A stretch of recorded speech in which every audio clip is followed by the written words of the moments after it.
Is Metal Gear Solid 3? Snake Eater still the masterpiece I remember? Or is it just nostalgia goggles blinding me to its flaws? I mean, I just replayed it after nearly 20 years, and let me tell you, this game is wild. From its bizarre Cold War espionage story to its groundbreaking stealth mechanics, Snake Eater isn't just a game you play, it's a game you live in. But here's the big question. Does it hold up today? Or is it a relic of its time? Let's dive in and find out. History. Okay, let's set the stage. Metal Gear Solid 3, Snake Eater came out in 2004 for the PlayStation 2, and honestly, it was a moment. This wasn't just another stealth game. It was a Cold War espionage thriller that basically asked, what if Rambo and James Bond had a baby, and that baby also ate snakes to survive? Developed by Hideo Kojima and Konami, Snake Eater took the series in a bold new direction. Instead of tight corridors, you got sprawling jungles, survival mechanics, and a story that mixed personal betrayal with geopolitical intrigue. It wasn't just about sneaking past enemies. It was about living the life of a soldier. Now I'll admit, I was a little hesitant at first because it didn't feature Solid Snake. But that worry, it vanished the second I started playing. And people loved it. The game sold over 3.5 million copies, making it one of the PS2's best sellers. Critics couldn't stop praising its innovative mechanics, cinematic storytelling, and emotional depth. It won multiple Game of the Year awards and became an instant classic in the stealth action genre. But what really made Snake Eater stand out? 2 words. Camouflage and survival. The game introduced a dynamic camouflage system where you had to constantly change outfits to blend into your surroundings. And then there were the survival mechanics. Hunting for food, treating wounds, managing stamina. It was a level of immersion most games at the time couldn't even dream of. So yeah, Snake Eater wasn't just a game. It was a statement. Statement that games could be more than just fun. They could be art. And even 20 years later, it's still one of the most ambitious, bizarre, and unforgettable experiences in gaming history. Oh, and here's a fun fact. Early concepts for the game included a co-op mode where players could team up as Snake and another character. But, technical limitations got in the way. There were also plans for more survival mechanics, like needing to drink water to avoid dehydration, but those were cut to keep the game from becoming too overwhelming. The first play. Playing Metal Gear Solid 3 back in the day?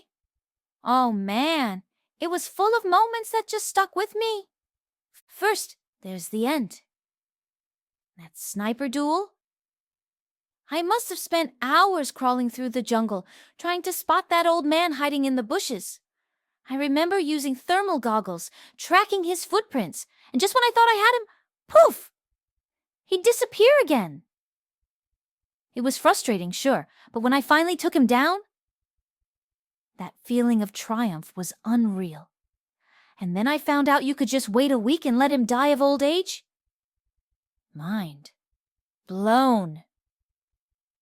Then there's the story. That ending with the boss. Wow. Let's just say it hit me like a truck. The revelation about her true mission, that final showdown in the field of white flowers, and Snake pulling the trigger. It was heartbreaking. Even now, thinking about it gives me chills. But not all my memories are good. Let's talk about CQC, or Close Quarters Combat. I was terrible at it, like embarrassingly bad. I'd try to interrogate a guard, mess up the button combo, and suddenly the entire base was on alert. Got to the point where I just avoided CQC altogether because I knew I'd screw it up. And then, there's the ladder. You know the one. That endless climb while Snake Eater plays in the background. At first I thought it was a joke. Like, how long is this thing? But by the end, it became this weirdly emotional moment. Just Snake, the ladder, and me reflecting on everything that had happened up to that point. It's such a simple sequence, but it's burned into my brain forever. The replay. Alright, let's get into the nitty-gritty. I just replayed Metal Gear Solid 3, Snake Eater after nearly 20 years, and let me tell you, it's a trip. Some parts of this game have aged like fine wine, while others, well, let's just say they're showing their wrinkles. First, the controls. Look, I get it. This was 2004 and pressure-sensitive buttons were a thing. But trying to remember which button does what while you're sneaking past guards? It's a recipe for disaster. I can't tell you how many times I accidentally punched a guy instead of interrogating him. Now, let's talk about the story.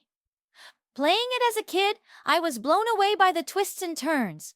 The boss betrayal, the Cold War intrigue, the emotional gut punch of that ending, but replaying it as an adult? It hits differently. I picked up on so many nuances I missed back then. The tragedy of the boss's sacrifice, the moral ambiguity of Snake's mission, the commentary on loyalty and betrayal. It's all so much more poignant now. And let's be real. The anti-war message hits harder when you're old enough to understand the real-world parallels.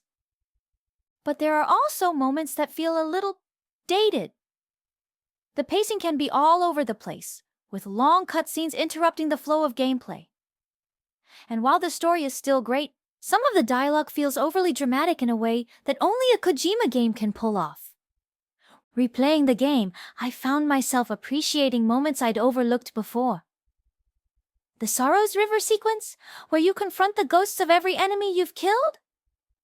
It's haunting and reflective in a way I didn't fully grasp as a kid. And then there's the ladder climb. Yeah, I know I already mentioned it, but this time, it hit me even harder. It's such a simple, quiet moment in the middle of all the chaos, and it's a perfect example of how Snake Eater uses gameplay to tell its story. The takeaway. So does Metal Gear Solid 3, Snake Eater, hold up today? For the most part, yes. Its core ideas are still brilliant, and its emotional beats still land. Sure, some aspects feel dated, like the menu system, which is a real pain, and some checkpoints that are unforgiving by today's standards. But honestly, those are minor quibbles. What's amazing is how much of this game still feels fresh. The survival mechanics, the open-ended gameplay, the way it blends story and systems. You can really see games like The Last of Us taking a lot of cues from this game. Alright, now it's your turn. Did you play Metal Gear Solid 3, Snake Eater, back in the day? What's your best memory of it? Let me know in the comments. I want to hear your stories.